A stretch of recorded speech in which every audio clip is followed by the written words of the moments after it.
یہ بھی اللہ کی طرف سے انعام. جتنی آسمانی کتابیں اتاری گئیں رمضان مبارک میں، تو یہ مہینہ رحمتوں کا، برکتوں کا، مغفرت کا مہینہ ہے. چنانچہ رمضان کا لفظ را، میم اور ضاد 3 حرفوں سے بنا. اس کے معنی ہیں جلنے اور جلانے کے. اس کو رمضان کیوں کہتے ہیں؟ لِأَنَّهُ يَرْمَزُ الذُّنُوبَ، اس لیے کہ یہ مہینہ انسان کے گناہوں کو جلا دیا کرتا ہے. جیسے آگ کسی چیز کو جلا کے ختم کر دیتی ہے، یہ مہینہ بھی مومن کے گناہوں کے نام و نشان کو مٹا دیتا ہے. زمین اگر ناپاک ہو تو ایک طریقہ تو یہ ہے کہ اتنی بارش برسے کہ ساری گندگی بہہ جائے. اب جب زمین دوبارہ خشک ہوگی تو پاک کہلائے گی. اور دوسرا طریقہ یہ ہے کہ اس زمین پر سورج کی تپش اور گرمی اتنی پڑے کہ وہ گرمی اس نجاست کا نام، نشان، رنگت، ہر چیز کو ختم کر کے رکھ دے. زمین پھر پاک کہلائے گی. تو یہ مثال ہے رمضان کی کہ اس مہینے میں اللہ رب العزت کی طرف سے اتنی رحمتوں کی بارش ہوتی ہے کہ انسان کے دل کی نجاستوں کو وہ مٹا کے رکھ دیتی ہے. یا یوں سمجھ لیں کہ اس مہینے میں برکات کی ایسی تپش آتی ہے انسان کے دل پر. نور کا سورج جو طلوع ہوتا ہے تو وہ دلوں کو اس قدر حرارت پہنچاتا ہے کہ دلوں کی نجاست کو مٹا کے رکھ دیتا ہے. اس لیے اس کو رمضان کہا گیا. حدیث مبارکہ میں اس کے مختلف نام ہیں. عربوں میں عظمت والی چیز کے کئی نام ہوتے تھے. اللہ رب العزت کے 99 نام، وَلِلَّهِ الْأَسْمَاءُ الْحُسْنَى. تو رمضان کے بھی کئی نام. چنانچہ حدیث مبارکہ میں اس کو شہر مبارکن، اس لیے ہم رمضان مبارک بھی کہہ دیتے ہیں. شہر عظیم، عظمت والا مہینہ. شہر الصبر، صبر کا مہینہ. شہر المواسات، غمخاری کا مہینہ. چنانچہ علماء نے لکھا ہے کہ رمضان سید الشہور، یہ مہینوں کا سردار ہے. فیہ بدأ نزول القرآن، اس میں ہی قرآن مجید نازل ہوا. اس کی 27 تاریخ کو، رمضان کی 27 تاریخ کو لوح محفوظ پر آسمان دنیا پر نازل کر دیا گیا. پھر وہاں سے 23 سال کے عرصہ میں آہستہ آہستہ آیات کو نبی علیہ السلام پر اتارا گیا. تفسیر طبری میں قتادہ رضی اللہ تعالی عنہ کی روایت ہے، فرماتے ہیں ان اللہ اصطفى صفایا من خلقہ، اصطفى من الملائکۃ رسلا ومن الناس واصطفى من الکلام ذکرہ. اللہ تعالیٰ نے انسانوں میں، فرشتوں میں بعض کو چن لیا ہے، ان کو فضیلت بخش دی ہے. کلام میں اللہ نے اپنے ذکر کو، اپنی یاد کو پسند فرما لیا. واصطفى من الارض مساجدا، اور زمین کے ٹکڑوں میں سے جو مساجد جہاں بنی ہیں ان مساجد کو اللہ نے چن لیا. واصطفى من الشہور رمضان، اور مہینوں میں سے اللہ نے رمضان کو چن لیا. واصطفى من الایام یوم الجمعہ، دنوں میں اللہ تعالیٰ نے جمعہ کے دن کو چن لیا. واصطفى من اللیالی لیلۃ القدر، اور راتوں میں اللہ تعالیٰ نے لیلۃ القدر کو چن لیا. فعظموا ما عظم اللہ، تم بھی تعظیم کرو اس کی جس کی اللہ نے تعظیم فرمائی. جس کو اللہ نے عظمت بخشی تم بھی اس کی تعظیم کرو. چنانچہ تفسیر در منصور میں علامہ سیوطی رحمۃ اللہ علیہ فرماتے ہیں، کعب رضی اللہ تعالی عنہ سے روایت کہ ان اللہ اختار ساعات اللیل والنہار فجعل منہن صلاۃ المکتوبہ، اللہ تعالیٰ نے دن رات میں سے کچھ اوقات کو پسند کیا، ان میں 5 نمازوں کو فرض فرما دیا. واختار الایام فجعل منہن الجمعہ، دنوں کو چنا تو ان میں سے جمعہ کو پسند فرما لیا. واختار الشہور فجعل منہن شہر رمضان، واختار اللیالی فجعل منہن لیلۃ القدر.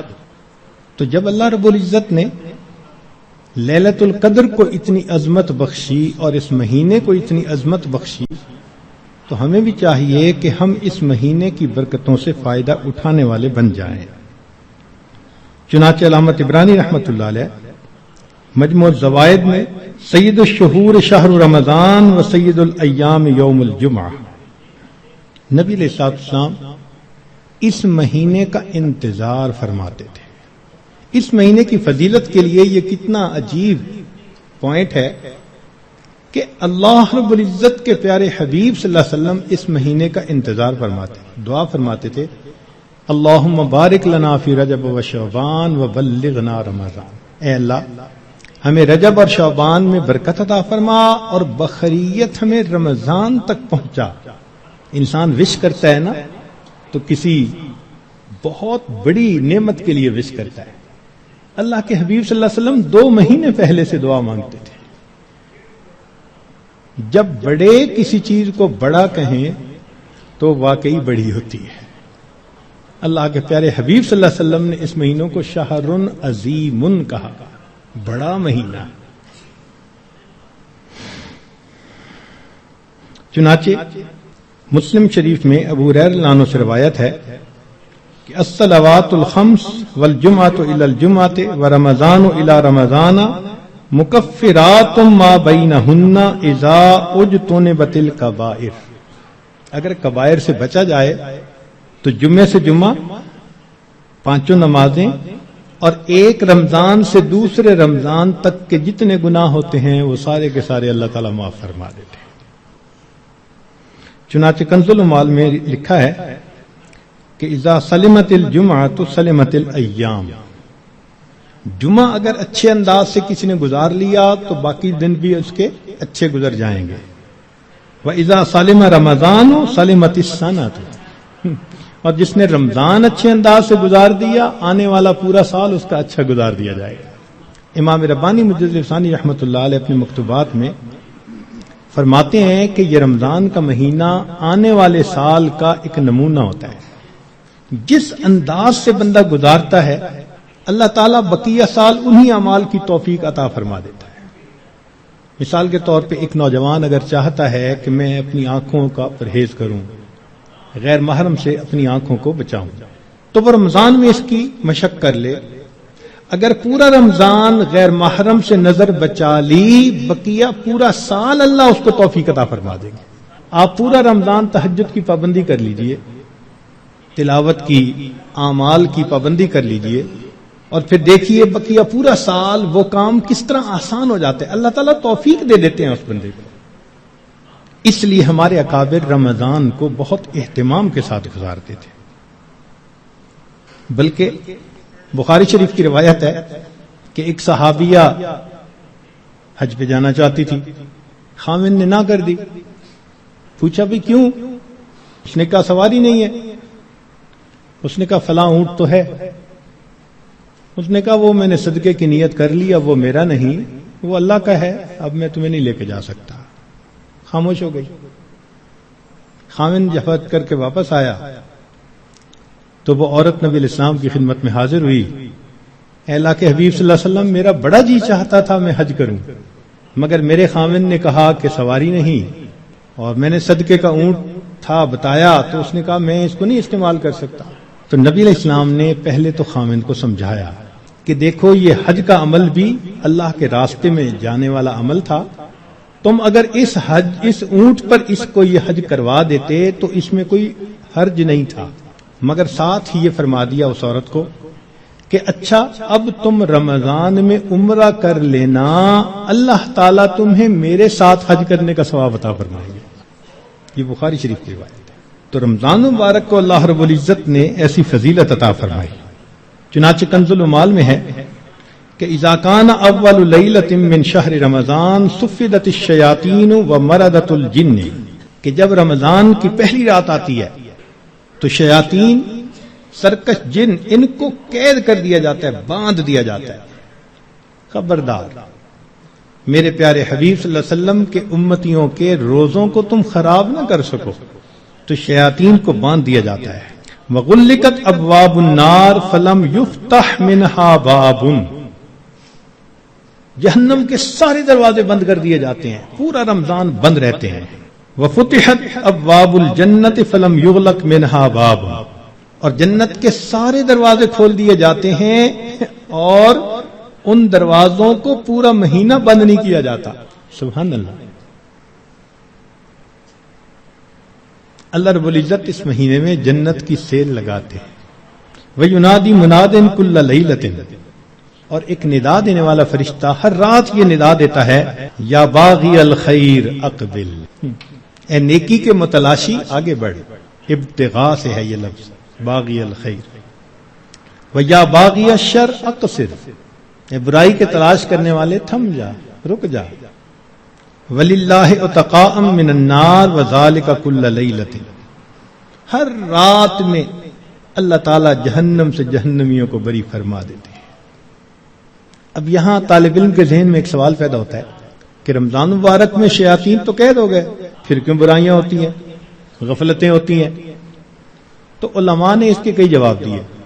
ایک جواب تو انہوں نے دیا بھئی بڑے شیاطین تو قید ہو گئے، اب چھوٹے شتونگڑے بھی تو ہیں اور ہم اتنے غافل کہ شتونگڑے ہی کام دکھا جاتے ہیں. دوسرا علماء نے یہ کہا کہ شیطان کی وجہ سے نفس کے اندر اتنی خباثت آ جاتی ہے کہ شیطان اگر باندھ بھی دیا جاتا ہے تو نفس اس کا کارندہ بنا رہتا ہے، وہ انسان کو گناہوں پر اکسائے رکھتا ہے. یا برے دوست ہوتے ہیں، یار بد، ان کی وجہ سے انسان رمضان میں بھی نیکی پر نہیں آتا.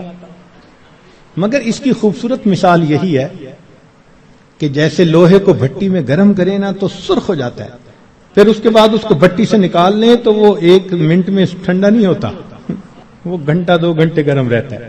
تو شیطان نے انسان کو گناہوں کی بھٹی میں اتنا گرما دیا ہوتا ہے کہ ان لوگوں کے لیے رمضان کا مہینہ آ بھی جاتا ہے تو وہ گرمی اسی طرح موجود رہتی ہے. نبی علیہ السلام نے ارشاد فرمایا، من وافق موتہ عند القضاء رمضان دخل الجنہ، جس بندے کو رمضان المبارک کے اندر موت آ گئی اللہ تعالیٰ اس کو جنت کے اندر داخل فرما دیتے ہیں. سیدہ عائشہ صدیقہ رضی اللہ تعالیٰ عنہ فرماتی ہیں کہ کان رسول اللہ صلی اللہ علیہ وسلم یجتہد فی رمضان ما لا یجتہد فی غیرہ، مسلم شریف کی روایت کہ رمضان المبارک میں نبی علیہ السلام عبادات میں اتنی محنت فرماتے تھے، مشقت اٹھاتے تھے کہ رمضان کے علاوہ کسی اور مہینے میں اس قدر محنت نہیں فرماتے تھے. اس سے معلوم ہوا کہ خاص اہتمام فرماتے تھے اس مہینے. ایک اور روایت ہے بہقی کی، سیدہ صدیقہ عنہ فرماتی ہیں کہ کان رسول اللہ صلی اللہ علیہ وسلم اذا دخل رمضان، کہ جب رمضان کا مہینہ آتا تھا، شد میں ازارہ، نبی علیہ السلام اپنی تہبند کو کس کے باندھ لیتے تھے. ثم لم یأت فراشہ حتی ینسلخ، پھر پورا مہینہ گزرنے تک اپنے بستر پر واپس نہیں آیا کرتے تھے. اللہ اکبر کبیرہ. اس لیے کہ وہ رمضان کی برکات سے واقف تھے، جانتے تھے. بہقی کی شریف کی ایک اور روایت ہے، کان اذا دخل رمضان تغیر لونہ، کہ جب رمضان کا مہینہ آتا تھا نبی علیہ السلام کے چہرے کا رنگ بدل جاتا تھا. اللہ اکبر کبیرہ. وکثرت صلاتہ، اور نبی علیہ السلام نماز نفل کثرت کے ساتھ پڑھتے تھے. وابتہل فی الدعاء واشفق لونہ، اور اپنی دعا میں اتنے اللہ کے سامنے عاجزی کرتے تھے کہ آپ صلی اللہ علیہ وسلم کا چہرہ انور سرخ ہو جایا کرتا تھا. اللہ اکبر. چنانچہ ایک حدیث مبارکہ میں ہے، سلمان فارسی رضی اللہ عنہ اس کی روایت فرماتے ہیں کہ خطبنا رسول اللہ صلی اللہ علیہ وسلم فی آخر یوم من شعبان فقال، نبی علیہ السلام نے فرمایا، یا ایھا الناس قد اظلکم شہر عظیم مبارک، اے لوگو تمہارے اوپر ایک بڑا مہینہ برکت والا آ گیا ہے. شہر فیہ لیلۃ خیر من الف شہر، ایسا مہینہ کہ جس میں ایک رات ہے جو 1000 مہینوں کی عبادت سے بھی زیادہ افضل ہے. شہر جعل اللہ صیامہ فریضہ، ایک ایسا مہینہ جس کے روزے کو اللہ رب العزت نے فرض فرمایا، وقیام لیلہ تطوعا، اور رات کے قیام کو اللہ نے اپنے قرب کا ذریعہ بنایا۔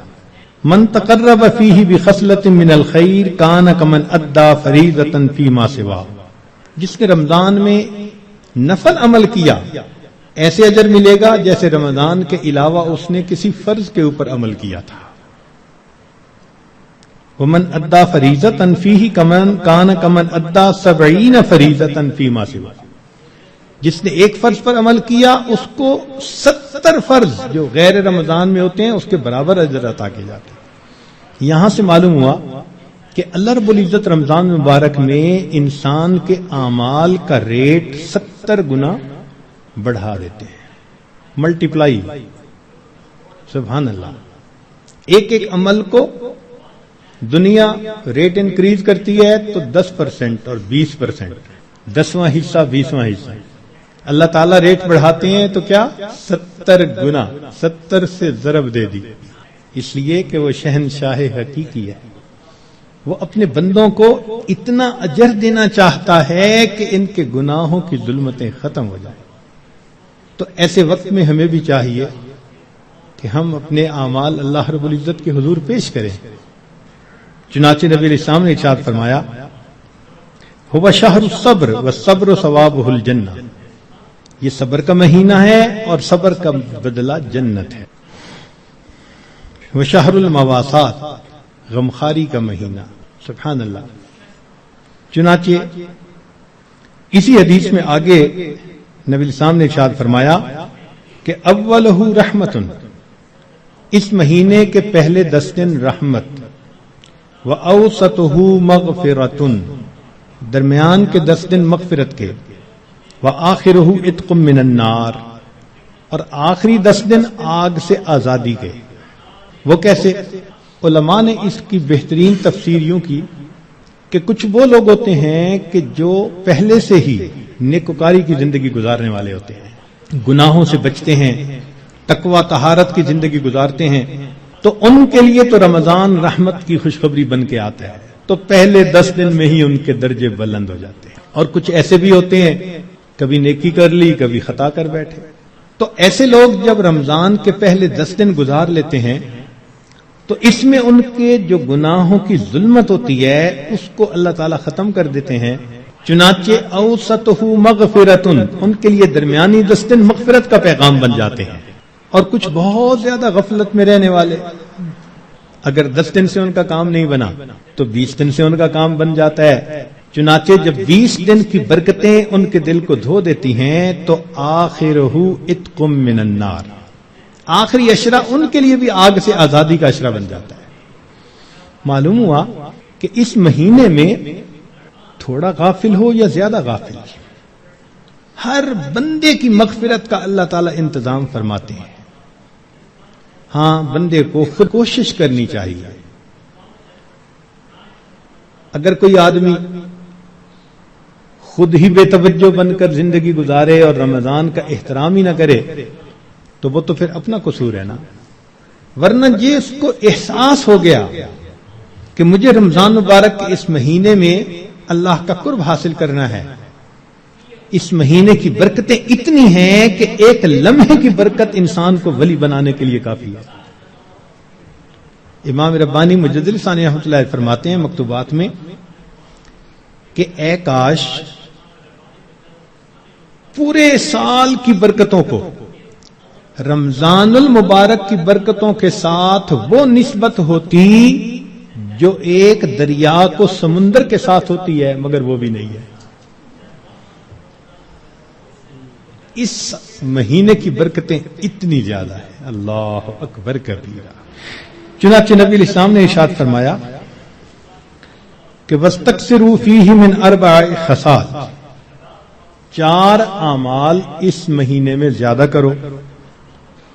خصلتین ترضون بہما ربکم وخصلتین لا غنی بکم عنہما، 2 عمل تو ایسے ہیں کہ جن سے تم اپنے رب کو راضی کرو، اور 2 عمل ایسے ہیں کہ تمہیں اس کے سوا چارہ ہی نہیں، مجبوری ہے تمہاری۔ اللتان تردون بہما ربکم، وہ دو باتیں کہ جس کو ذریعے تم اپنے رب کو راضی کرو، فشہادت اللہ الہ الا اللہ وتستغفرونہ، یعنی کلمے کا ورد زیادہ کرنا، تحلیل زیادہ پڑھنا اور استغفار زیادہ پڑھنا، یہ دو عمل اس مہینے میں خاص طور پر زیادہ کرنے کی ضرورت ہے، چونکہ اللہ کے پیارے حبیب صلی اللہ علیہ وسلم نے ارشاد فرمایا، لہذا اس بات کی اہمیت دل میں اچھی طرح بٹھانی چاہیے۔ تو لا الہ الا اللہ کی بھی کثرت کریں، کم از کم چند 100 مرتبہ دن میں پڑھ لیا کریں، اور ہمت والے تو 1000 دفعہ 2000۔ ایسے لوگ ہیں ہر دن میں رمضان کے 10,000 مرتبہ تحلیل پڑھتے ہیں۔ اس وقت ایسے لوگ ہیں رمضان المبارک کے ہر دن میں ایک قرآن مجید کی تلاوت مکمل کرتے ہیں۔ نوجوان ہیں، کما رہے ہیں، وقت تو ایک جیسا ہے ہمارا بھی اور ان کا بھی، لیکن انہوں نے یہ محسوس کر لیا کہ اس وقت میں ہم نے اللہ کو راضی کر کے ہٹنا ہے، ان کے لیے یہ سارے کام آسان۔ تو ہم چلو چند 100 دفعہ یا 1000 دفعہ ہی لا الہ الا اللہ کا ورد کر لیا کرے، اور اگر چلتے پھرتے عادت ڈال لیں تو سبحان اللہ کئی 1000 مرتبہ کرنا بھی آسان ہے۔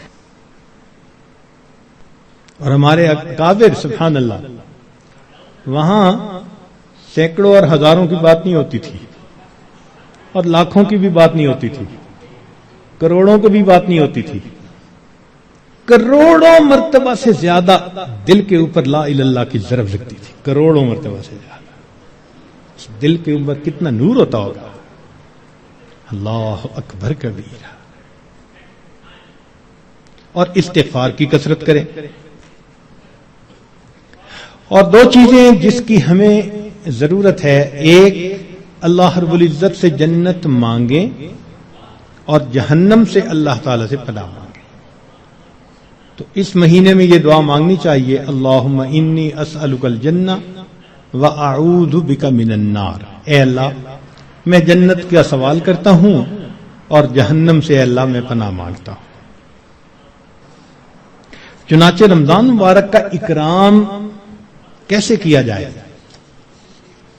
اس کو بھی تھوڑا تفصیل سے بتا دیں۔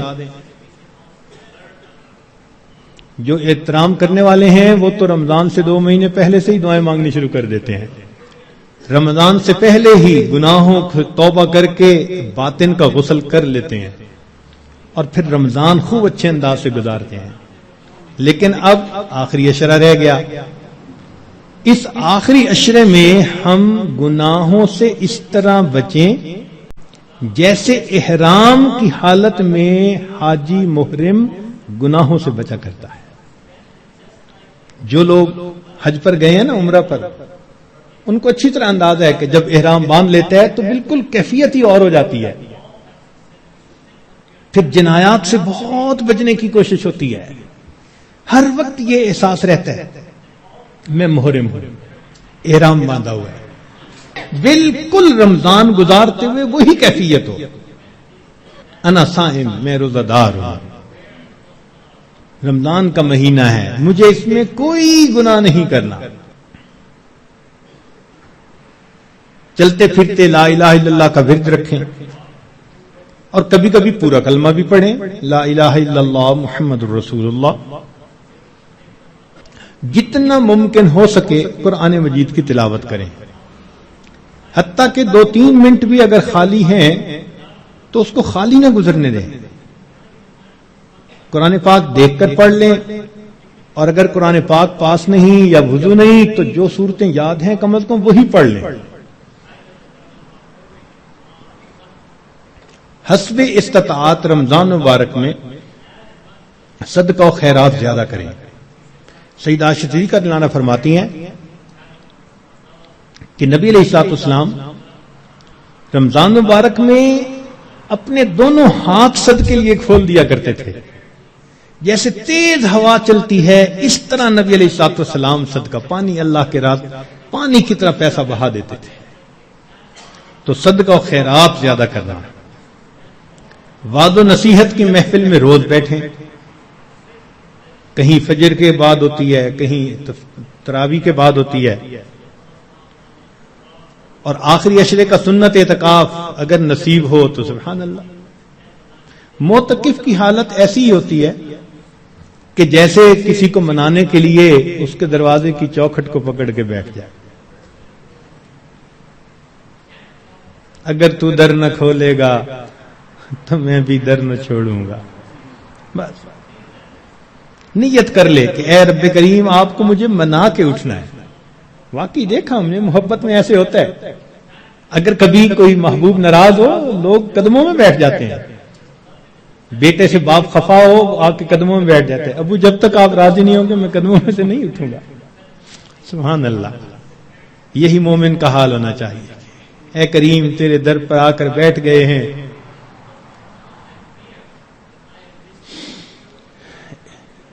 اجازت ہو تو آ کر میں بھی شامل ان میں ہو جاؤں، سنا ہے کل تیرے در پر ہجوم عاشقاں ہوگا۔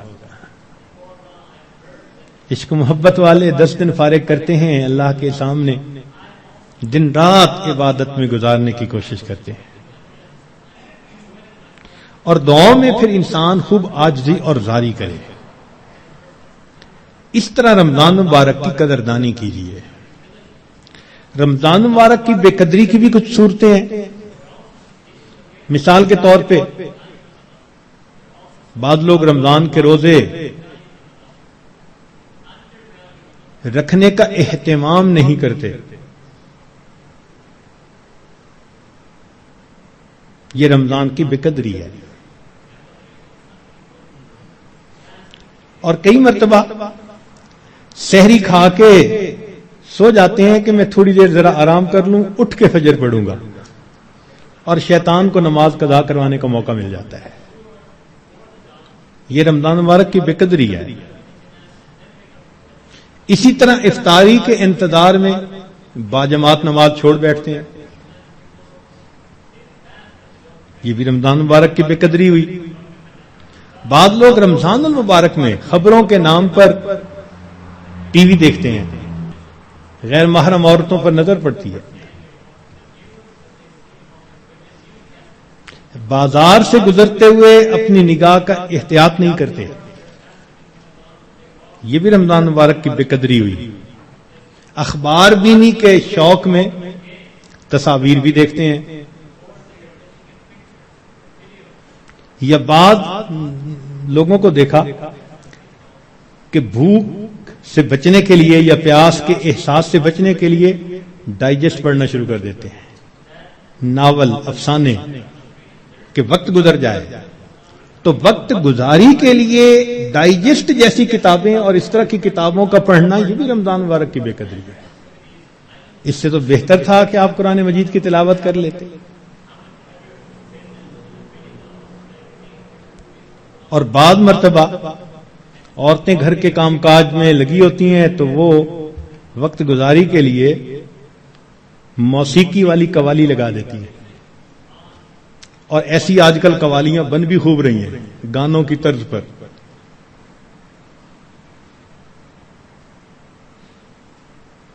بھئی کوئی بیت الخلاء کے طرز پر مسجد بنا دے تو آپ کو خوشی ہوگی، دیکھ کے غصہ آئے گا نا۔ تو اگر کوئی نعت بنانی تھی تو ضروری ہے کہ گانے کی طرز پر بنانی ہوتی ہے؟ خدا کے بندو، تو اس قسم کی قوالیاں جن میں ساز ہو، موسیقی ہو، وہ حرام ہوتی ہیں۔ نبی علیہ السلام نے ارشاد فرمایا، میں آلات موسیقی کو توڑنے کے لیے مبعوث ہوا ہوں، اس لیے اس سے 100% پرہیز کرنا چاہیے۔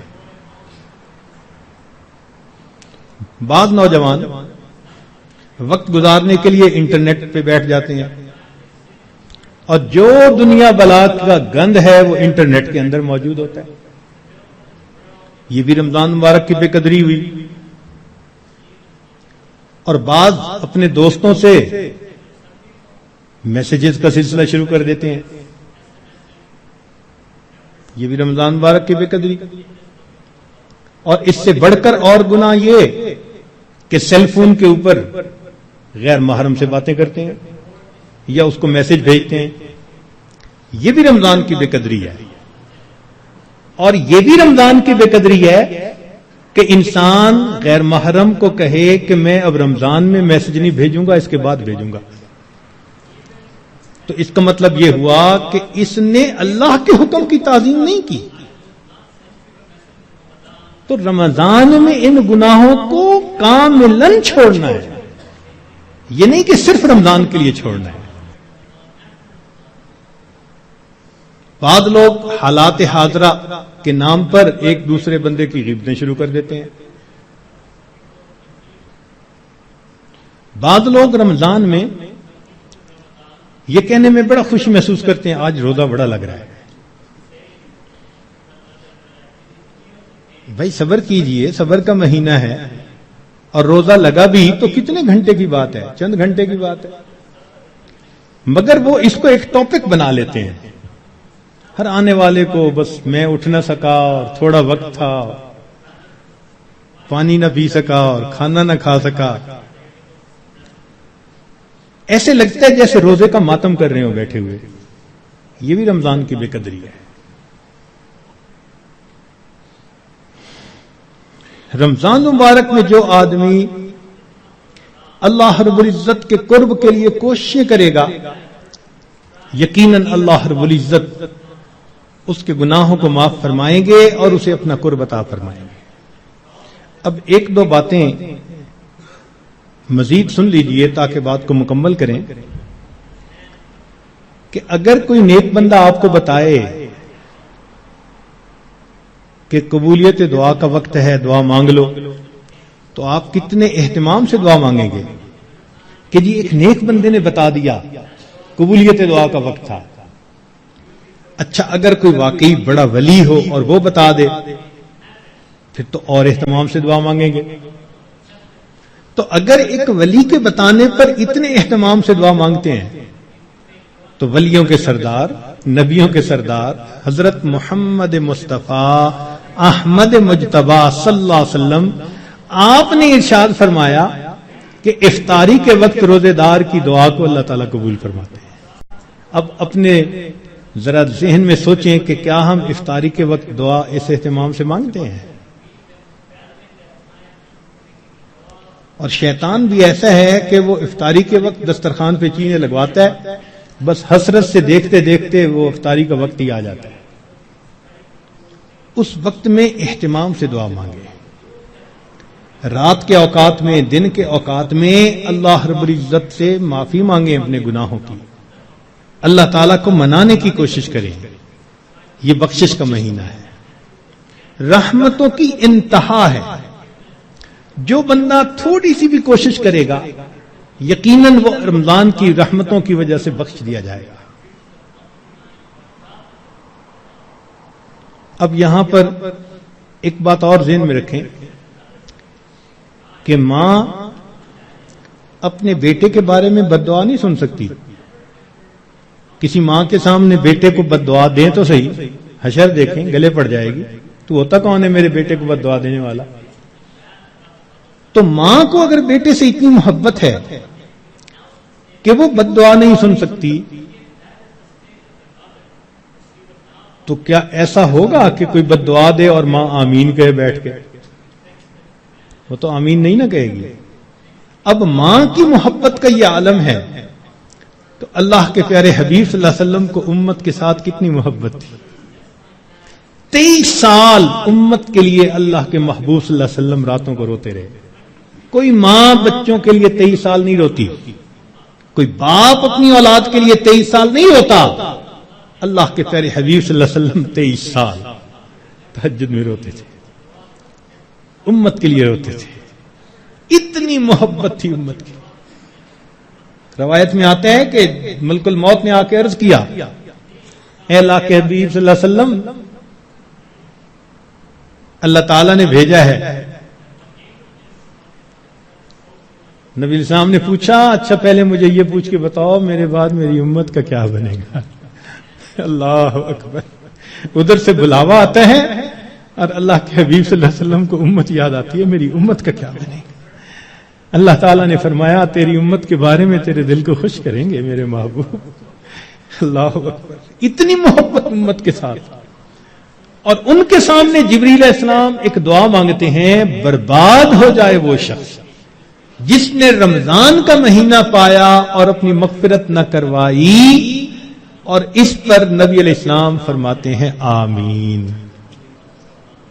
اب آپ سوچیں کہ رمضان المبارک میں مغفرت کا کروانا کتنا اہم ہے.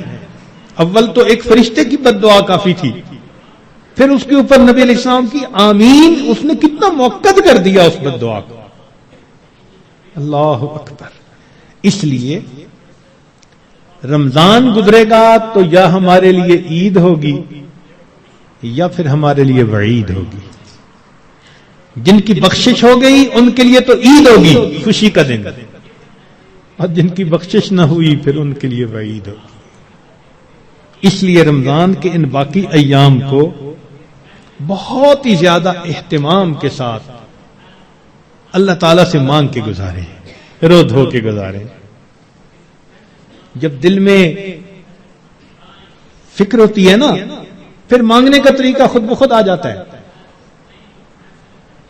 جب بیٹا بیمار ہو نا ہاسپٹل میں, تو اس کی ماں کو دعا کا ادب کوئی نہیں سکھاتا, ماں کو دعا مانگنا خود آتا ہے. وہ جس انداز سے رو رہی ہوتی ہے, وہ جس طرح اللہ کے سامنے گڑ گڑا رہی ہوتی ہے, اللہ میرا بیٹا ECU میں داخل ہو چکا, ٹپ ٹپ آنسو گر رہے ہوتے ہیں. دعا کے آداب کون اسے سکھاتا ہے؟ محبت ہوتی ہے, دل کو فکر لگی ہوتی ہے. اسی طرح جب دل کو فکر لگ جاتی ہے نا کہ وقت تو گزر رہا ہے, میں نے کیا کیا اس میں, تو پھر انسان کو اللہ رب العزت سے مانگنا بھی آ جاتا ہے. کہتے ہیں کہ ایک اعرابی تھا, تو رمضان مبارک میں عجیب اس نے دعا مانگی. کہنے لگا اللہم انکا امرتا بِعِتْقِ الْعَبِيدِ وَنَحْنُ عَبِيدُكَ. اے اللہ, آپ نے غلاموں کو آزاد کرنے کا حکم دیا ہے. اس حدیث میں بھی نبی علیہ السلام نے فرمایا کہ جو غلام آزاد کرے اس کو یہ اجر ملے گا. تو دیکھیے ایک دیہاتی شخص ہے, کیا دعا مانگ رہے ہیں, اللہم انکا امرتا بِعِتْقِ الْعَبِيدِ وَنَحْنُ عَبِيدُكَ فَاعْتِقْنَا مِنَ النَّارِ فِي شَهْرِ رمضان. اے اللہ, اس رمضان کے مہینے میں جہنم کی آگ سے ہمیں آزاد فرما دیجیے. اللہ اکبر کبیرہ. اور واقعی بات ایسی ہے. اس لیے کسی نے کیا عجیب بات کہی, ان الملوک اذا شابت عبیدہم. بادشاہ لوگ جو ہوتے ہیں نا, جب ان کی خدمت کرتے کرتے ان کا غلام بوڑھا ہو جاتا ہے نا, وہ پھر اس کو آزاد کر دیتے ہیں, آزاد بندوں کی طرح آزاد بنا دیتے ہیں. عمر گزار دی اس نے خدمت کرتے کرتے.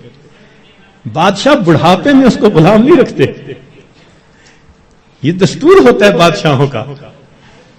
ان الملوک اذا شابت عبیدہم فی رقہم آتقوہم اتق احراری. بڑھاپا جب ہو جاتا ہے, وہ کہتے ہیں کہ اس نے تو عمر گزار دی خدمت کرتے کرتے, اب اس کو غلامی سے آزاد کر کے آزاد بندوں جیسی زندگی. وَأَنْتَ يَا سَيِّدِي أَوْلَى بِذَاكَ رَمَا. اے سید, اے میرے سردار, اے میرے آقا, آپ تو اس بات کے زیادہ حقدار ہیں. ہم نے بھی تو کلمہ پڑھتے پڑھتے بال سفید کر لیے نا, دل سفید نہ کر سکے, بال تو سفید کر بیٹھے. کلمہ پڑھتے پڑھتے بوڑھے تو ہو ہی گئے. اے کریم, تو مہربانی فرما, رمضان کے اس مہینے میں اللہ ہمیں جہنم کی آگ سے آزاد فرما. ہمارے پاس کوئی عمل اور نہیں جو اللہ کے حضور پیش کر سکے. عبداللہ ابن مبارک رحمت اللہ علیہ کی بات یاد آتی ہے کہ موت کے وقت اپنے رخسار کو زمین پر رگڑنے لگ گئے اور دعا مانگنے لگے, اللہ عبداللہ کے بڑھاپے پر رحم فرما. یہ نہیں کہا کہ میں محدث ہوں, یہ نہیں کہا میں نے ہزاروں کو حدیث کا علم پڑھایا، یہ نہیں کہا اتنے لوگوں کو ہدایت ملی، کوئی عمل اپنا اللہ کے حضور پیش نہیں کیا. وہ جانتے تھے اللہ کی عظمت کو، وہ پہچانتے تھے. صرف ایک بات کہی، اے اللہ عبداللہ کے بڑھاپے پر رحم فرما دے. تو اگر بادشاہ اپنے بوڑھے غلاموں کو آزاد کر دیتے ہیں تو میرے مولا ہم تو آپ کے نسلی غلام ہیں. ہمارے والد بھی آپ کے در سے مانگ کے کھاتے تھے، ہماری والدہ بھی آپ کے در سے مانگتی تھی. اللہم انی عبدک وابن عبدک وابن امتک. کیا مانا اس کا؟ یہی تو ہے. میرا باپ بھی منگتا تھا آپ کے در کا، میری ماں بھی منگتی تھی، میں بھی منگتا. اللہ مہربانی کر دیجیے، اپنے در سے خالی نہ اٹھائیے. اے اللہ آج 21 رمضان کی رات ہے اور اوپر سے جمعرات، جمعہ کی رات. اے اللہ اس مبارک رات میں ہمارے تمام گناہوں کو معاف فرما دیجئے، اور جو آگے وقت آ رہا ہے اللہ ہمیں صحیح انداز کے ساتھ گزارنے کی توفیق عطا فرما دیجئے. وآخر دعوانا ان الحمد للہ رب العالمین. تھوڑی دیر کے لیے مراقبہ کر لیجئے، آنکھوں کو بند کر لیجئے، سر کو جھکا لیجئے. دنیا اور جو کچھ دنیا میں ہے اس سے ہٹ کٹ کے اللہ رب العزت کی یاد میں ڈوب جائیے. دل مغموم کو مسرور کر دے، دل بے نور کو پر نور کر دے.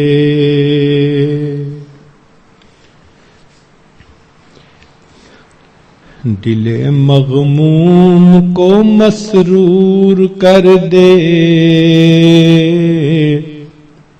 دل بے نور کو پر نور کر دے.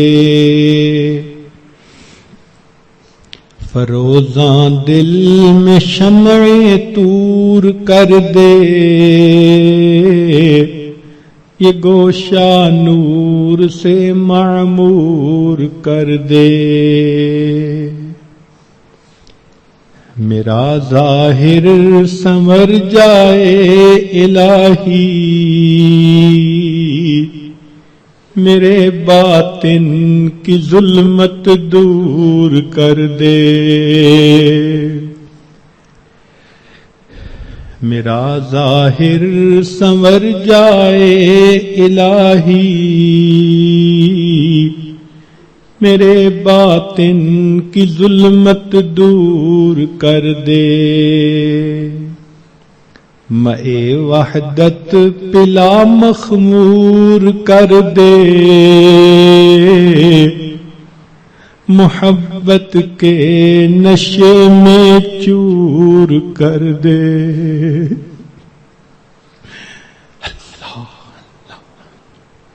لا الہ الا اللہ محمد رسول. دعا کر لیجئے. سبحان ربی العلی الوہاب. اللہم صلی علی سیدنا محمد وعلی آل سیدنا محمد وبارک وسلم. اے مالک ہم آپ کے آج مسکین بندے ہیں، ہمارے گناہوں کو معاف فرما، خطاؤں سے درگزر فرما، عیبوں کی پردہ پوشی فرما. اے کریم آقا بابرکت مہینہ رمضان مبارک کا آ چکا ہے، اللہ اس کی رحمتیں عطا فرما دیجئے، برکتیں عطا فرما دیجئے. میرے مولا بارش تو ہو رہی ہے، ہمارے ہی دل ایسے ہیں جو اس کے اثرات کو قبول نہیں کر پا رہے. اے اللہ ان دلوں سے ظلمت کے پردے ہٹا دیجئے، ان دلوں کو اللہ صحیح معنوں میں زندہ فرما دیجئے. اے اللہ سینوں میں دل کی جگہ سل لیے پھرتے ہیں، اس سل کو اللہ آج دل بنا دیجئے. اے کریم رحمت کا معاملہ فرما دیجئے. میرے مولا ہماری آنکھوں کو پاک کر دیجئے، دلوں کو صاف کر دیجئے. اے اللہ رمضان مبارک کی قدردانی کی توفیق عطا فرما دیجئے. اے اللہ آپ کے بندے دور قریب سے چل کر اپنے گھروں کو چھوڑ کر، بیوی بچوں کو چھوڑ کر آپ کے در پر آ کے حاضر ہو گئے. میرے مولا میں کہاں کہاں نہ پہنچا تیری دید کی طلب میں. اے اللہ تیری دید کی طلب میں، تیری محبت کی تلاش میں، اے اللہ تیرا قرب حاصل کرنے کے لیے، آپ کو منانے کے لیے. اے اللہ یہ سب حضرات یہاں آ گئے ہیں، اے اللہ آنا قبول کر لیجئے، میرے مولا آنا قبول کر لیجئے، اے اللہ رحمت فرما دیجئے، میرے مولا مہربانی فرما دیجئے، اٹھے ہاتھوں کی لاج رکھ لیجئے، اے اللہ دنیا کے لوگ بھی آنے والے کا لحاظ کر لیتے ہیں، اے اللہ آپ بھی اپنے گھر میں آنے والے کا لحاظ فرما لیجئے، مہربانی فرمائیے، آج کی رات میں ہماری مغفرت فرما دیجئے، نیک اعمال کی توفیقیں عطا فرما دیجئے، اے اللہ ہمیں تقوی و طہارت کی زندگی عطا فرمائیے، اے اللہ گناہوں کی ذلت سے محفوظ فرما، ہمیں طاعات کی عزت نصیب فرما، آنے والے وقت کو گزرے وقت سے بہتر فرما، آنے والی زندگی کو گزری ہوئی زندگی کا کفارہ بنا۔ اللہم انا نسألک الجنہ ونعوذ بک من النار، صلی اللہ تعالی علی حبیبہ سیدنا محمد وآلہ واصحابہ اجمعین برحمتک یا ارحم الراحمین۔